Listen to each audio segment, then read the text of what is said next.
Welcome back. You're watching Business Morning on Channels Television. Our conversation on the program today starts now, and we're looking at expectations from the CBN's Monetary Policy Committee meeting, which ends today in the Federal Capital Territory. Of course, we know that there have been different views from various experts and market watchers as regards what the MPC should be looking at doing at the moment. We're talking about it today. On the program with me is Henry BOYO, who's an economic analyst, and Gabriel IDAHOSA, who's also an economic analyst. Good morning, gentlemen, and thank you so much for coming in. Good morning. Hello, Ari. Well, Mr. IDAHOSA, let me start with you. It's not something that is totally far-fetched, although a lot of people actually are expecting that it should happen. There should be a change in the stance of the Monetary Policy Committee based on what we have right now on ground. But looking at domestic and international factors, variables at play, what are your expectations? Are you also expecting that the Monetary Policy Committee will shift? Well, not so much a shift of policy as to activating some elements of the policy that needs to be activated. The former governor had a much more clearer policy stance. He was just going to fight inflation, keep the foreign exchange steady, and he wasn't too committed to any specific process of contributing to growing the economy. He was going to fight risk and keep the variables pretty steady. But the new governor has committed himself to an extension of the policy framework to say, I'm going to contribute to economic growth, I'm going to pursue employment as part of the package of policies. That makes it much more complicated for him. And since he started, he has tried initially to try and make some changes in that direction, but the market quickly sent him back to where we are today, to a very, very tight monetary situation. And you won't see the CBN moving away from that very quickly, even if they wanted to. So we expect the tight money situation generally to stand. And the question is how tighter he can go. With MPR at 12 and manufacturing, the real economy not really be able to borrow at 22 when you have MPR at 12. So the CBN is sort of constrained in that direction. So the only way to look at now is the exchange rate. And to say, well, perhaps I can't keep the rate at the band anymore of 150. I have to loosen it up and move up.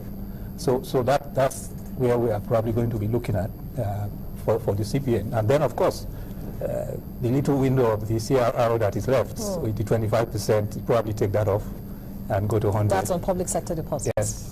Well, Mr. BOYO, do you share the same thoughts? Do you think that maybe at the time that Mr. Emefiele took over as CBN governor, he should have changed the policies a little bit, shifted from where, Mr. Sanusi Lamido Sanusi left off? Well, quite honestly, I first do not share the belief that Sanusi Lamido Sanusi was not so much committed to also growing the economy. I think he found that it was impossible for him to do so. And unfortunately, he also failed on the other areas of price stability, which usually determines how the central bank would be judged. In other words, as Mr. IDAHOSA has said, the issue of 22% cost of funds to the real sector is not new. It didn't come in Emefiele's time. It has always been there. The rate of inflation has never been best practice, even before Sanusi and even during the period of Solido. So basically what I'm saying is that this is a continuum of the maintenance of a policy that is unfortunately, regrettably designed to make us poorer, especially when we get richer. The Monetary Policy Committee is only relevant, is only important so long as it can influence three indices. And these indices are as follows: the rate of inflation, the cost of borrowing, and also maintain not just simply exchange rate stability, but stability of the naira at a rate that is conducive to drive the economy. So you have the utility of the MPC meetings for the past 200 times or whatever, totally dedicated to the provision of three things: an enabling environment that guarantees that inflation would not be more than 1 or 2%, as happens in successful economies everywhere; that cost of funds would not be more than 6 or 7%, with special reference to agriculture and power, which could have 1 or 2 or even 0% cost of funds for agriculture. Okay?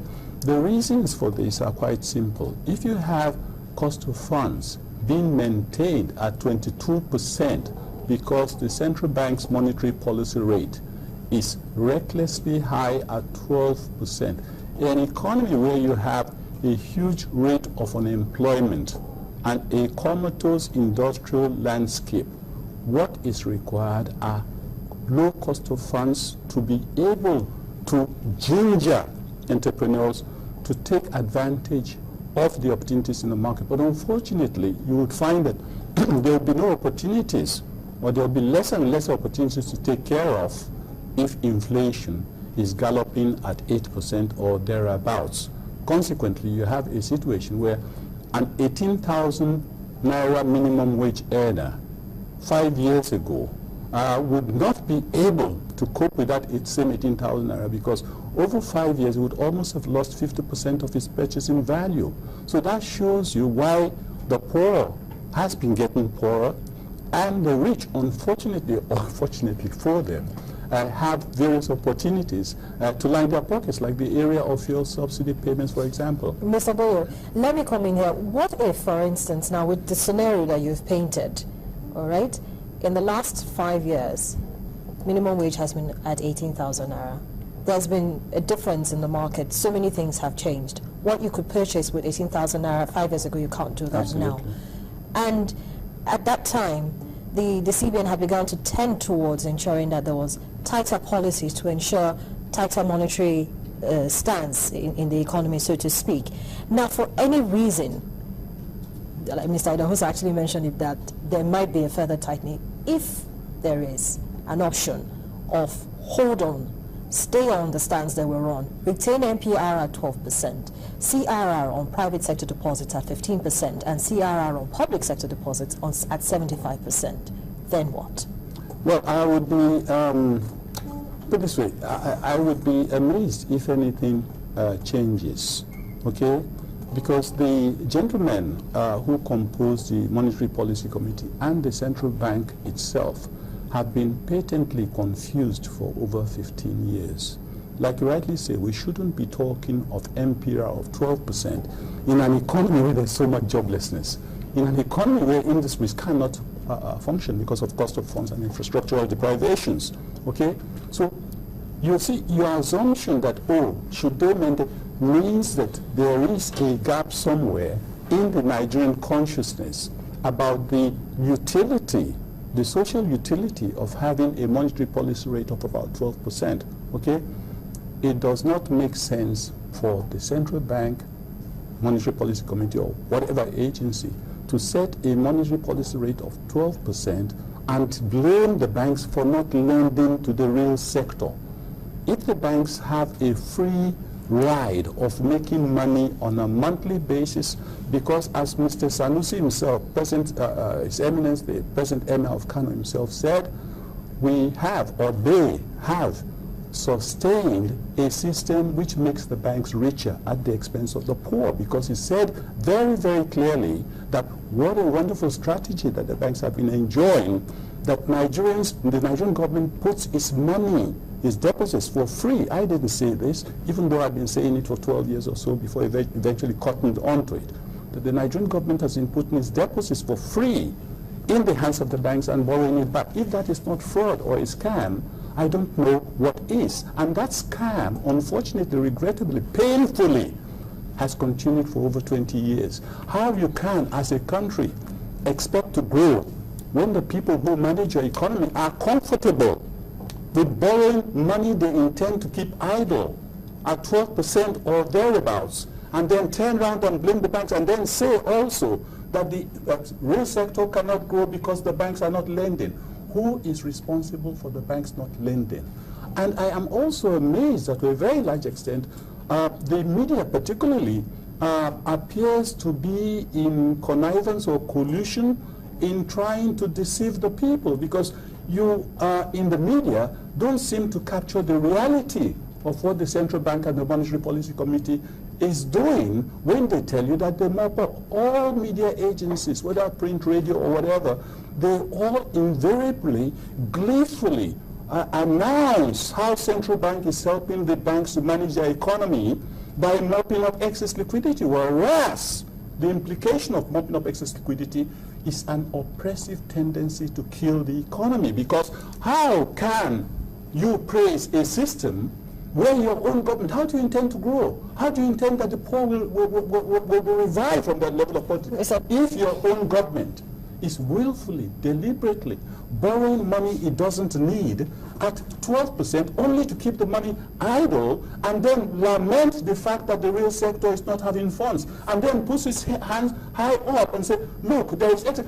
How come there has been excess liquidity in the economy for over 20 years? Where does that money come in? Mr. Boyo, hold on to your thoughts. Mr. IDAHOSA, could you quickly react to what he said? You know, because it really is an issue that's been debated for quite a while, and Mr. Boyo has been one of those who's actually championed that debate. Why does it always seem to be the way it is? So at the end of the day, the stance that the Monetary Policy Committee wants to take at this time, even though we know that the CBN governor actually said there wouldn't be any change until the elections next year, but because of recent developments, this has had to happen, and then also in light of what Mr. Boyo has talked about. Well, I was very interested here, Mr. Boyo, because he simply validated what I said. You know, I started by saying that the previous governor of the CBN was very open. He really wasn't committed to growing the economy. But this one actually said when he was coming that he wanted to grow the economy. Yeah, but everything Mr. Boyo said is what had happened. And the body language of the former CBN governor was clear. His issue was, I want to keep the currency steady at 150. I want to fight risk. I want to fire any banker who cannot manage risk. And that was it. You didn't have the kind of commitment to growth. Look at what happened in America when they had a recession.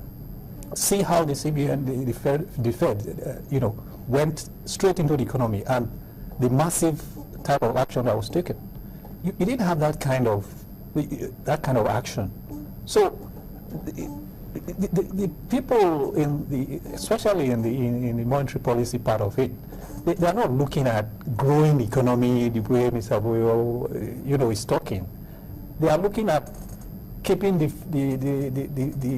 playing field level and easy for the big boys to be able to play, for people to be able to save money. If you have a lot of money, you save it to get 10%, even 11% if you put a lot of money in a bank or you buy treasury bills. And, you know, all that does not have anything to do with the poor. If you are poor, you are not thinking of having money to put in treasury bills. So, you see? So the whole system was simply not committed to growing an economy and creating jobs. Okay, now still in line with what Mr. Boyo said, he said that he talked about keeping the Naira stable. That's one of the responsibilities that the Central Bank of Nigeria has. And even you also mentioned it, how Mr. Sanusi also said that, you know, basically this is what I want to do, keep, you know, the Naira stable, ensure that inflation rate is at a certain percentage point, and also ensure that the cost of borrowing doesn't get out of hand. But we noticed that even yesterday, the Naira was selling at 162 Naira to the dollar at the official window. So that means there's been a serious drawdown on the external reserves. As of this morning, it was $37.17 billion. Is the CBN still keeping in line with its requirements as a regulator? Well, I think the point is that at some point, you know when you can't play the game anymore. The game of keeping all those variables at that level, so that, as Mr. Boyo has essentially said, and we are saying, so that the big players in the economy can stay there. Those who can borrow at 22% and still make profit can do that. Those who have a lot of money can put it in treasury bills and earn 12%. That game is getting out of the market. the party is getting over, because you are selling your oil at 70, it's going to go down to 60 very soon. CBN can no longer do with so-called monthly defense or weekly defense of the naira, because you're going to just wipe out your foreign reserves in a short time. So, Mr. Idahosa, hold on to that thought, and Mr. Boyo, hold on to that thought as well, because when we come back, we're going to start talking about another aspect. I know that a lot of market watchers have been talking about the devaluation of the naira. Is it time for the naira actually to be devalued? Well, hold on to that thought. You're watching Business Morning on Channels Television. We'll take a quick break, and when we come back, we'll continue our conversation. We're looking at expectations from the MPC meeting, which ends today. And of course, I've been having a conversation with two economic analysts, Henry BOYO and Gabriel IDAHOSA. Both gentlemen will be here with me in the studio when I return in a moment.